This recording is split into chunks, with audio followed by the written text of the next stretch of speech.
Welcome to RAIN, the Real Estate Investor Growth Network with your hostess, Josey. Join like-minded real estate investors and accelerate your business towards greatness. You will hear step-by-step strategies for success, interviews with real estate rock stars, and we will dig deep into past projects where we bear it all, including the good, the bad, and some just plain ugly. So get excited. Here's the bestower of badassery herself, the real Josey. Listener discretion is advised. Hi, and welcome back. I'm Josey, creator of RAIN, the Real Estate Investor Growth Network. Whoop, whoop. On today's episode, we have a guest that will be sharing one of their past projects. We will let you decide if it was good or bad or just plain ugly. But before we begin, here's today's Badassery Bestowment, a little badass gift to you. Today's topic is how to turn your family and friends into private money lenders. Want to grow your portfolio faster, but you're tired of jumping through hard money lender hoops, waiting on underwriting and begging for approvals? Listen. Private money can be a total game changer. And yes, some of your best potential lenders might already be in your phone contacts. But RAIN Nation, listen carefully. If you do this sloppy, you can wreck relationships real quick. So here are 5 ways to do it the right way like a true badass. Number 1, lead with education, not an ask. Don't open with, "Can I borrow $50,000?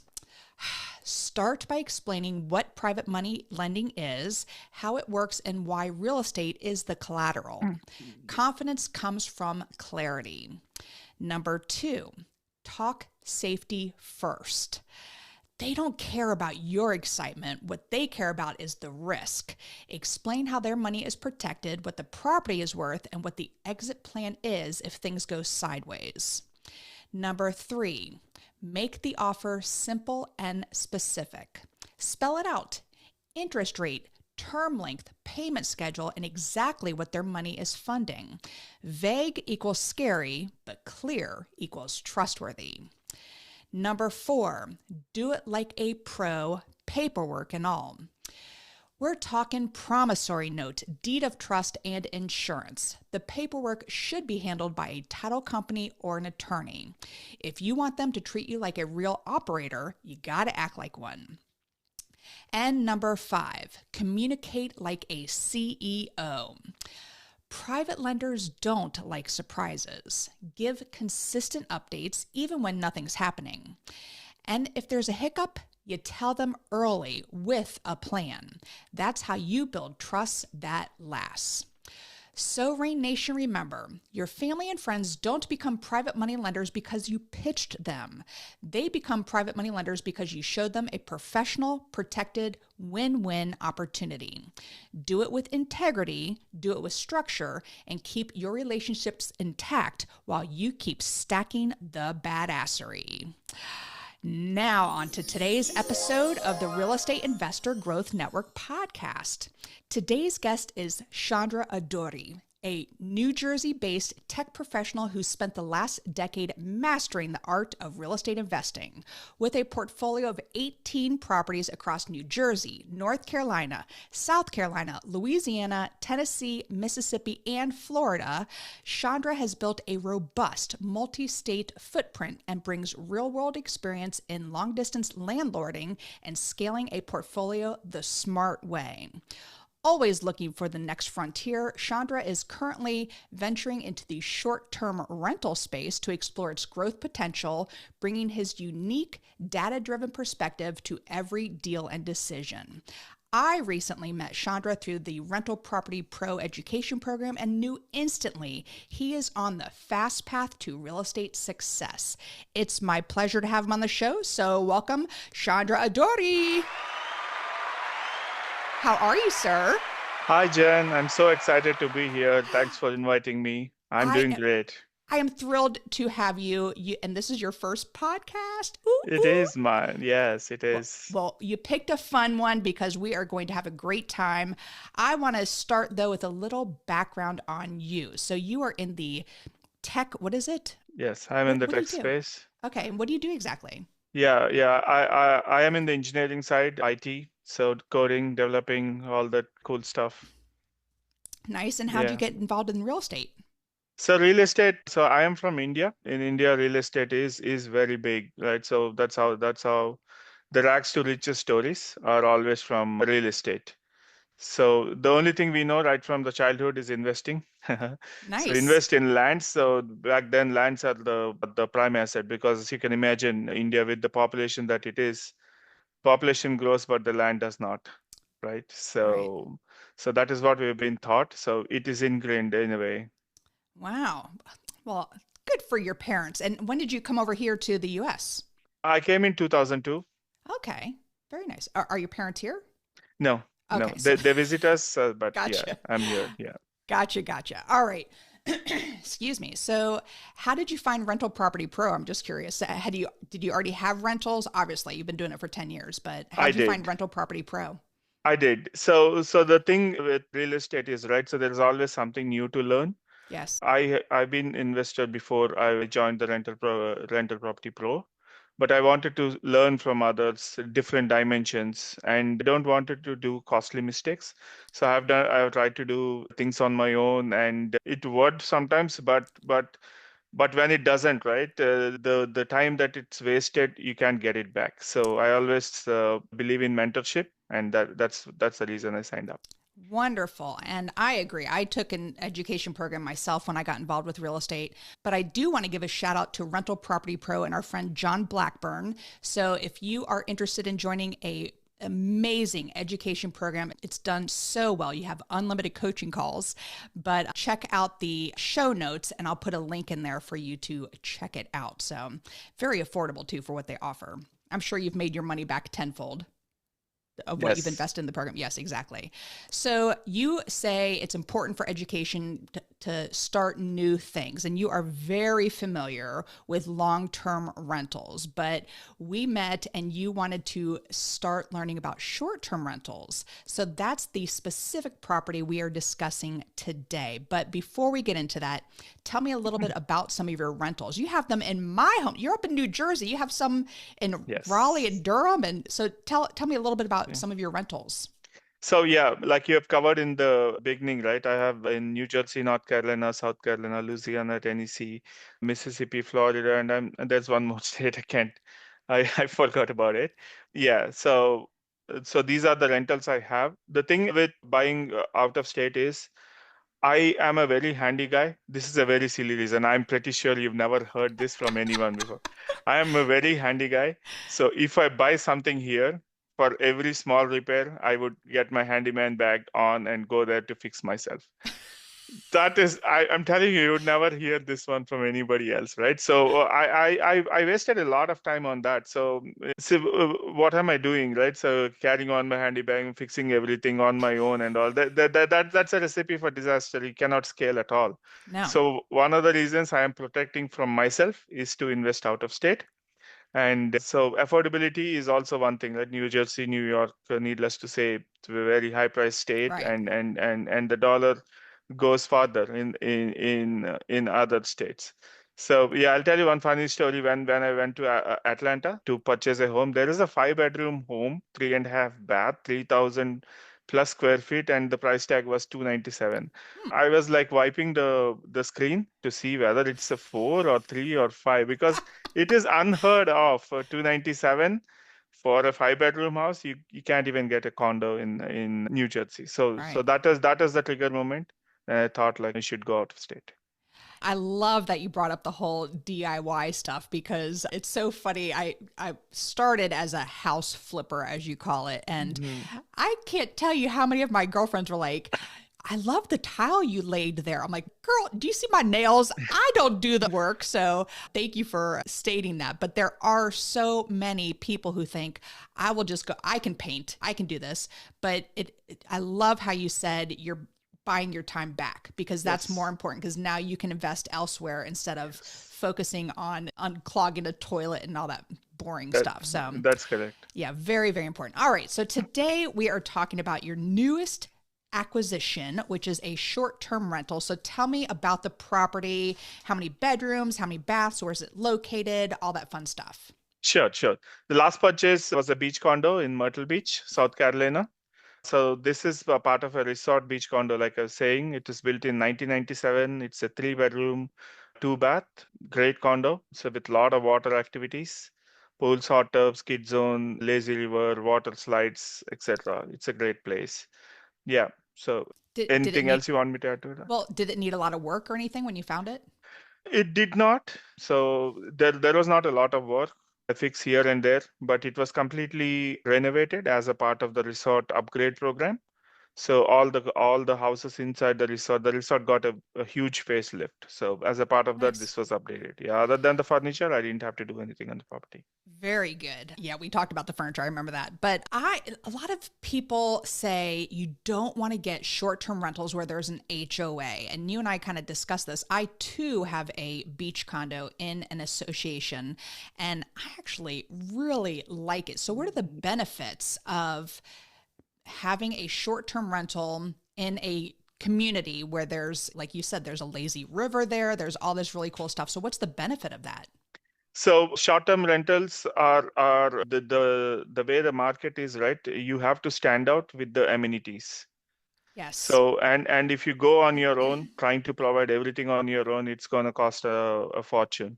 So I am all in for HOA because I don't have to worry about providing the pools, making it clean, the hot tubs, and all that stuff, right? It comes with that. My HOA also includes electricity, cable, pest control, very important in the beach Yes. area. So I don't have to worry about anything. Yes, is it expensive? Yes, it is, but it's saving a lot of time and it's letting me stand out for people to consider and book my house. And I'll tell you another benefit is the liability. It goes back Okay. onto the association. If somebody slips and falls poolside, it's not going to be our responsibility in that situation. Yeah, there you go, 100%. Yes, absolutely. And I interviewed a gentleman, gosh, probably 2 or 3 years ago, who was doing beach properties, and this was a house that he had renovated, and somebody moved the grill up next to the house and burned the entire house down. He had it was, I think it was his second guest. He had just put like 150,000 in renovations into this. So Oh my God. again, tacking on to that, we have grills that are in the cement that you can't move. So that's a whole nother benefit of, because people like to do the outdoor grilling and everything. What about insurance in this situation? So insurance, the HO6 insurance is covered by the HOA. So Yes. that's one less thing for me to worry about. Excuse me for keep clear my throat. My apologies.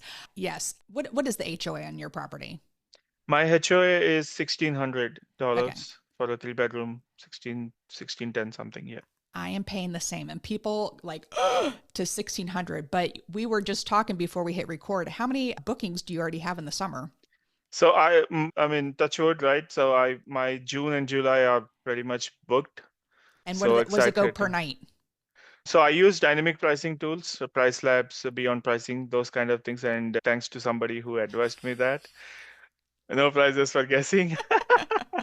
Yes, thanks. That's a great tip. Yeah. So the nightly price around summertime was around 500 to 600 That money times. is nice. Nice. All right. Yes.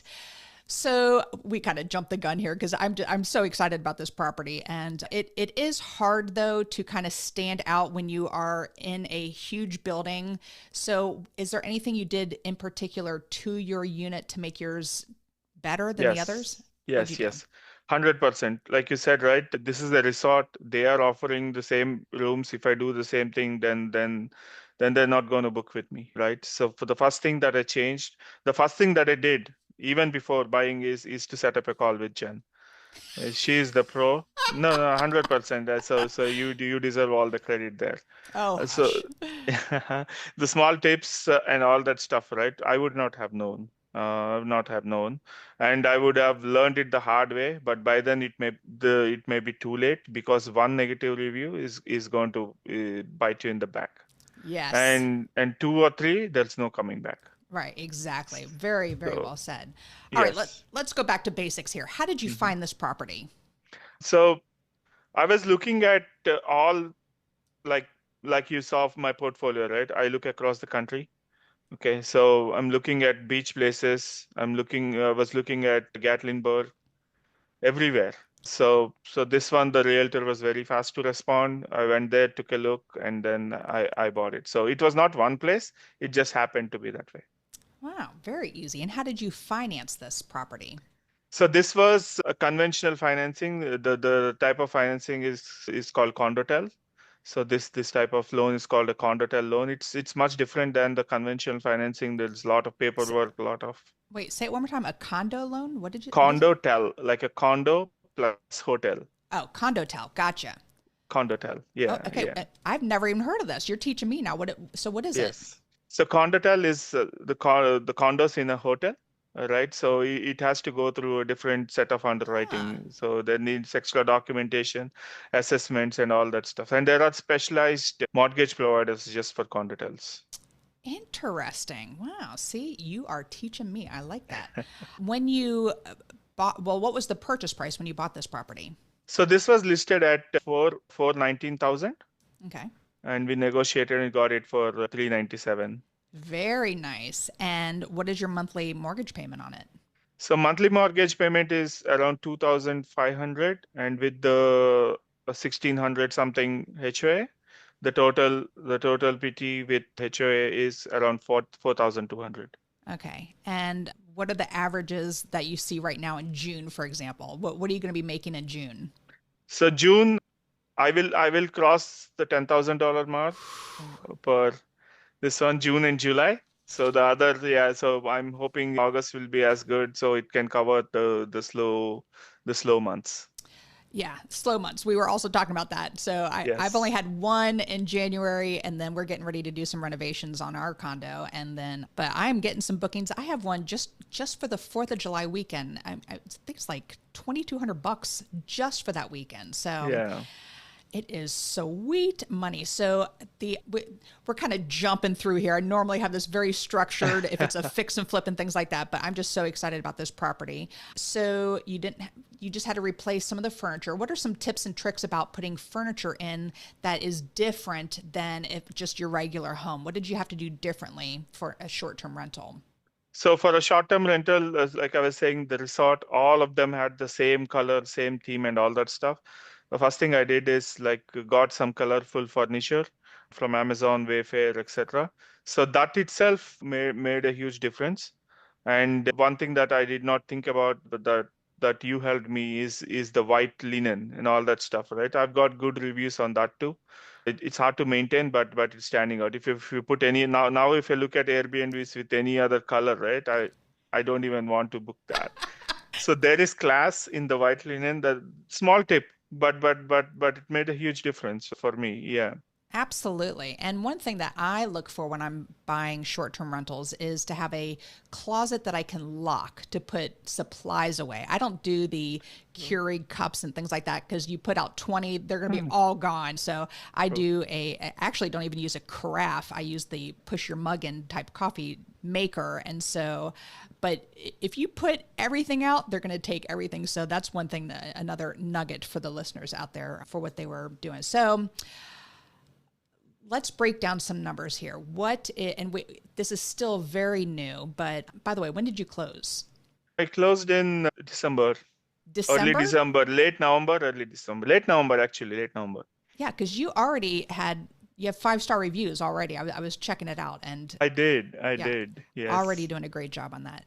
So, Yeah. what do you think cash flow wise on average for the entire year? Because we do a lot of evaluations in Rental Property Pro together of the projections for the year. So, where do we look at for this property? So this property, if everything goes well, right, I am looking at $10,000 per year cash flow. So Wait, per yeah, year? per year, per year. 10,000, that's it? I think it should be more than that. I'm being on the conservative side. Only if I finish a full cycle, I will know. But that's not the main thing for me. So I bought short-term rentals for tax benefits. The cost segregation, if you want to cover it later. So that is going to, that's one of the main reasons why I ventured into short-term rentals for the tax breaks and the big beautiful bill, 100% bonus depreciation. Absolutely. And if you are wondering what we're talking about, we call it the short term rental tax loophole. So Google that, and it is very beneficial. You do a cost segregation study, and you can, I know a little bit about it. My husband is the accountant, so he's the money guy to explain all this, but it definitely, everything's more of a write off. And if you are a high earner in your regular job, which you are in tech, this will really help with your taxes Yes. across the board. So thank you for bringing that up. But I kind of want to get into the listeners out there. A lot of them are fix and flippers. Some own a handful of long-term rentals. What's the big difference between long-term and short-term rentals? What have you discovered so far? So long-term rentals are much easier to manage. Mm-hmm. They're much is so short-term rentals. It's really a hospitality business, right? You have to put yourself in their shoes, and you really have to like it, and you feel the responsibility to provide the best experience. I am that guy because even for my long-term rentals, right? The thing that I look for my tenants is for their comfort, their safety, and everything first. After that is cash flow. So they trusted us. They rented they rented my house, which means I am responsible to give them the best experience I can. I love that. And you self-manage all of your long-term rentals as well. I do for the same reason because I take good care of my tenants and I have very less turnover. Unless Good. they have to move jobs or their life event happens that they have to upgrade because of baby or something else, Mm-hmm. they stay with me. Nice. And what are some of the things, the differences someone can expect when they do get their first short-term rental? Any surprises when you first got it? You're like, what did I get into? Yes, there are a lot of surprises. It's completely different game. If anyone thinks that long-term rentals and short-term rentals are same, they're not. They're totally wrong, hallucinating. Yeah. So you really have to be on your toes. Messages that come, guests will inquire. Lot of things you have to instantly reply. You have to know each and everything about the area, what kind of hotels are there, nearby attractions. So where do we get this, that? Does the hotel provide this? And how far is the place X from here? Everything you have to know. You have to have a standard operating procedures because your cleaner can call you with something, your guest can call you with some problems, and all that stuff. So you have to have a standard operating procedures for everything. Otherwise, cannot survive. So what happens if a guest calls up and says, hey, the refrigerator just broke? What are you going to do in a situation like that? Yeah, touch wood did not happen like that, but I have things, but we have to anticipate those things happening, right? I have a good team with me, like three or four very reliable, very highly rated handymen Nice. and contractors. So they can come if one is not available, I have the backup and all. They come there and take care of the things immediately. So I've assembled a good team of cleaners, good team of handymen with enough backup. So yeah. And how did you find your handyman? Handyman is through contacts from the realtor.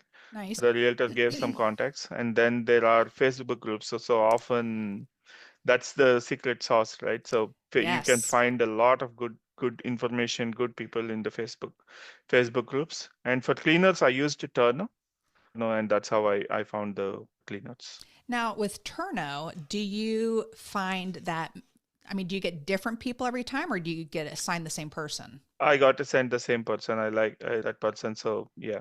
And then how did you train your cleaner? Because I mean, I had a rough one time, and it is super tough, and it will kill your reviews. So Yes. how do you put those checks and balances in place? Yes, I got the checklist from you, Jen. I No, lobbed you that one. yeah, I got the checklist from you, and then I changed it according to the template of the house and the layout, right? So, but most of that is based on yours, and then I used ChatGPT to ask it to refine it for my needs, and then I adjusted it. Yeah. Very good. So basically what it is for the listeners, I have a checklist of what I want done in the order of in the room, how I want my towels rolled and set in this little container above a toilet, it to down to putting a triangle in the toilet paper just so they know that even if, because I don't want to waste half a roll of toilet paper, but they know that somebody's been there to address the half a roll of toilet paper. So it is so very important. I had a cleaner one time, Chandra, I don't think I told you the story. She was in a horrible car accident. She was my one and only cleaner. She was a neighbor. And anyway, horrible situation. But I had neighbors reach out to me and say, hey, FYI, she was in an accident and what do you need done to the property? I'm like, what? Because we're 3 hours away. You're states away. So to have that checklist, they're ready to go. They literally went in, everything went super smooth. So there are definitely a lot of checks and balances in there. So Chandra, I am so very impressed. Are you looking for more short-term rentals? Do you just need the one to help with that tax loophole, or what's your next step? So short-term rentals are definitely in my plans because it's every year rinse and repeat thing, right? So if you get into the good world of taxes, all that stuff, so the more you buy, every year you get those benefit, and then there are tax strategies to kind of flip it, recycle the money and all that stuff. So it's definitely in my playbook to buy at least one per year. Nice. And where are you going to be looking? I am always looking. I'm always looking, right? So that is kind of in my nature. So I look in Facebook groups, Zillow all the time. I've good realtor contacts, so they added me to their mailing list. So I get listings from Destin, Panama Beach, everywhere, even Cure Beach. Curie Beach. Ooh, ooh. Okay, there's a great condo there that you can Yeah. rent. Yes. Yes. Well, I am just so very impressed with you. And you are one of those students who just, what do I do? And you do it. I have taught thousands of students over the years who you can lead a horse to water, but they're not going to drink. And you have just been soaking it all in. And I'm just so very impressed. And it has been a pleasure watching your journey, the short journey since I've known you just a few months now, of the success that you have. And you are just like, tell me what to do, coach, I'm in. So Thank you, Jen. yes, I'm very, very impressed with you.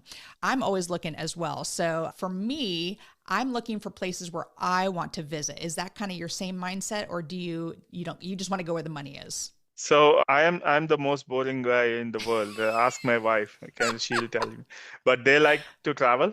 So if it is for me, right, I won't go anywhere. I'll just sit in my house, look at the things on my computer all the time, right? So, but my wife, she likes to travel, and she likes some places in the beach side. So yeah, it'll definitely be a factor while buying a house. Well, very, very good. All right. Well, I am going to go to the second part of the podcast here, which is what makes Chandra such a badass. And I use the acronym BADASS, and the first letter is B for book. What is a book that's made a huge difference in your life? I'll give you the boring answer: Rich Dad Poor Dad by That's Robert that's Kiyosaki. not boring. I love that book. In fact, my ladies neighbor, my book club in my neighborhood, when we had to pick books this year, that's the one I recommended. So I'm actually presenting Rich Dad Poor Dad. I love that book, and I haven't Yeah, read it yeah. for like 7 years. So tell me Completely what it did for reframed. you. Yeah. It completely reframed how I view a paycheck, right? Not as money to spend, but as seed capital to buy assets that work while I sleep. Going to what Buffett also says, Warren Buffett, right? So yeah, there are things that also resonate with what he says. Invest first and then spend later. Yeah. Absolutely. Well said. All right. The first A in badass is for advice. What's the best piece of advice you've ever received? So my best piece of advice is my first manager in the US back in 2002, who has become my mentor. I mean, very close friend. We are very family friends now. So he said, invest first, save next. So coming back from India, like I was saying, right, India is the most populous country in the world, but the real estate is limited. So Right. it will always grow. He said like back when I was alone, I'll not have a lot of expenses. He says, first try to buy some lands and then worry about the camcorder and all. I had a thing like my first thing on my wish list to buy a camcorder. Can you believe it? Back then in 2000, he said like, no, don't do that. Buy a land. and then Wow. buy a camcorder. And use the profits from the land to pay for that camcorder. Yes, later on. But I said like first buy a land. This should not be your priority. This is not the way you should think. That is excellent advice. I love it. All right. The D in badass is for drive. What drives you to be successful? So I'm an intensely goal oriented and process driven person. So yeah, I believe in luck, but I don't believe in luck if I don't do anything to deserve that. Right. So I believe in the system in putting proper processes in place. I document every part of it, my investment journey, and treat my education like a second job. Right. So I constantly go through Facebook groups, podcasts, audiobooks every time. Right. Like I was saying, a very boring guy. If you put me on a beach, people listen to music, but I listen to podcasts and audiobooks, and then take notes in my phone. So Well, somebody's out there. manufacturing defect, I would say. Well, somebody's out there laughing right now because they are sitting on a beach listening to this podcast. I'll tell you that. So, all right. The second A in badass is for aspiration. I'm a big goal setter. So, what is a goal you are currently working on? So my goal this year is to acquire a small business. Ooh, Yes. So again, going to diversification, right? So I do well in stocks. I spent a lot of time, years learning and I wouldn't say mastering it, but doing decent in it. And then I have investments in real estate. Now I wanted to have a business, a small business, and that is my goal for this year. And I will achieve that. I have a good plan for that. well, I mean, spill a little bit more because I have heard, and this is out of my realm of education here, but I've heard all these boomers are retiring and there's Yes. so much opportunity out there. So, what type of businesses are you looking for that are going to be most profitable? Yes, so I am looking for home services business, like the plumbing, HVACs, That's what I heard exactly the too. same thing. Yes. Yes, yes. Whatever you heard is absolutely right. So there are also a lot of restoration businesses and all that stuff. They may be boring, but they are with proper operations in place, management in place. Those are the best businesses. And then needless to talk about the AI that's going to take over the whole world. This is Yes. a recession-proof area where people always need home services. So that is where I'm actively looking at. Interesting. Yeah. Plumbing and electricians are plumbers Plumbing, and electricians. electricals, That's where I spend a fencing, majority of my money. roofing, correct, Yes. roofing, So etc. very smart. Oh my goodness. All right. The first S in badass is for systems. I'm expecting a good answer for this one because you are definitely a systems guy. But what systems do you have in place to help you achieve success? So yeah, I break my goals into quarterly sprints and assemble localized dream teams in every market, right? So wherever I buy, if I'm buying somewhere, I will have my dream team there. So I will spend time on that to put them together on a speed dial and all that stuff. So they know that I'm a reliable person, pays on time, and don't give them hard time, right? So that is the first and foremost thing. Without a team, you cannot go further, and document everything. So what is that you are expecting from them? What is the acceptance criteria? You train them a little bit, and then everything is on autopilot. Without that, you cannot scale. So, who's on your dream team? Give me some examples. So I have good lenders, insurance companies, so to name a few, right? And if you're talking about local, I have electricians, cleaners, handymen, landscapers, Ah, everybody. So I have a template where if I'm buying in an area, because no two areas are in the same zip code, no two houses are in the same zip code for me. So everywhere mhm. it's new. So I make sure I vet them. I get good references. Put on a team. They will charge you a little bit more, but it's worth it for the peace of mind. So Ah, once I'm there, I'm good to go.